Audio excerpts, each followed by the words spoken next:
প্রিয় সাংবাদিক ভাইরা, আসসালামু আলাইকুম।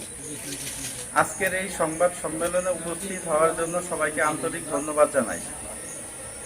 আমি মোহাম্মদ জামিনুর রহমান তুহিন, পিতামৃত কাউসার আলী শেখ, গ্রাম রাতইল, উপজেলা কাশিয়ানী, জেলা গোপালগঞ্জ। আমি একজন রড সিমেন্ট ব্যবসায়ী। দীর্ঘদিন ধরে ভাটিয়াপাড়া বড়াসুর এলাকায় সততা, নিষ্ঠা এবং সুনামের সাথে ব্যবসা পরিচালনা করে আসছি। প্রিয় সাংবাদিক ভাইরা, আপনারা সমাজের দর্পণ, অন্যায়ের বিরুদ্ধে আপোষহীন কণ্ঠস্বর। আপনারা নিশ্চয়ই অবগত আছেন যে একজন মানুষের কঠোর পরিশ্রম, সততা আর তিল তিল করে গড়ে তোলা চেষ্টাই তার ব্যবসায়িক সাফল্যের মূল চাবিকাঠি। কিন্তু অত্যন্ত পরিতাপের বিষয়, একটি স্বার্থান্বেষী মহল আমার এই ব্যবসায়িক সাফল্যকে মেনে নিতে পারছে না। তারা দীর্ঘদিন ধরে আমার ব্যবসা ও সামাজিক মর্যাদাকে নষ্ট করতে নানা ধরনের ষড়যন্ত্র করে আসছে। এমনকি এই কুচক্রী মহলটি দীর্ঘদিন ধরে আমার কাছে মোটা অঙ্কের চাঁদা দাবি করে আসছে। তাদের অন্যায় ও অবৈধ আবদারে রাজি না হওয়ায় তারা আমার উপর চরম ক্ষিপ্ত হয়।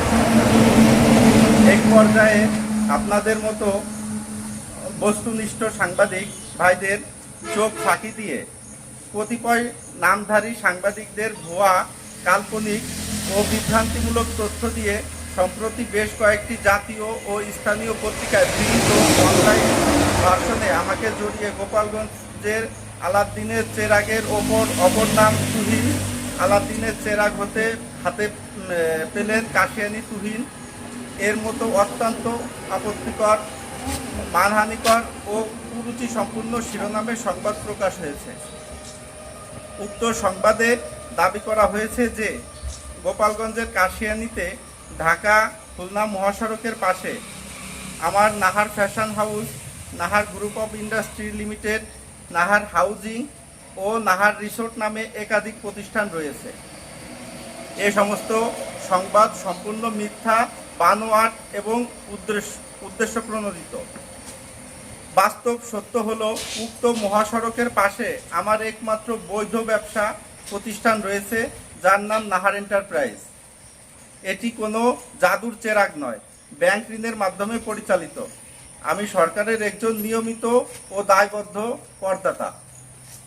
রাষ্ট্রের আইন মেনে নিয়মিত কর পরিশোধ করে আসছি।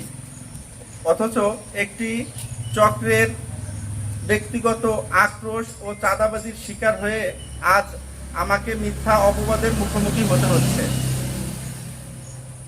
এই মিথ্যা ও ভিত্তিহীন সংবাদের কারণে আমি এবং আমার পরিবার সামাজিক অবমাননা ও সামাজিকভাবে হেয় ও হয়রানির শিকার হচ্ছি। সমাজে আমার দীর্ঘদিনের অর্জিত সম্মান ও ব্যবসায়িক বিশ্বাসযোগ্যতা নষ্ট করা হচ্ছে। আমি এ কুচক্রী মহল ও চাঁদাবাজদের হাত থেকে রক্ষা পেতে আমি মাননীয় প্রধানমন্ত্রী, স্বরাষ্ট্রমন্ত্রী, জেলা পুলিশ সুপার সহ সংশ্লিষ্ট প্রশাসনের নিকট সুষ্ঠু তদন্ত ও জরুরি হস্তক্ষেপের প্রার্থনা করছি। একই সাথে আপনাদের প্রতি উদার আহ্বান এবং অপপ্রচারের পেছনের সঠিক তথ্যটি আপনাদের গণমাধ্যমে তুলে ধরে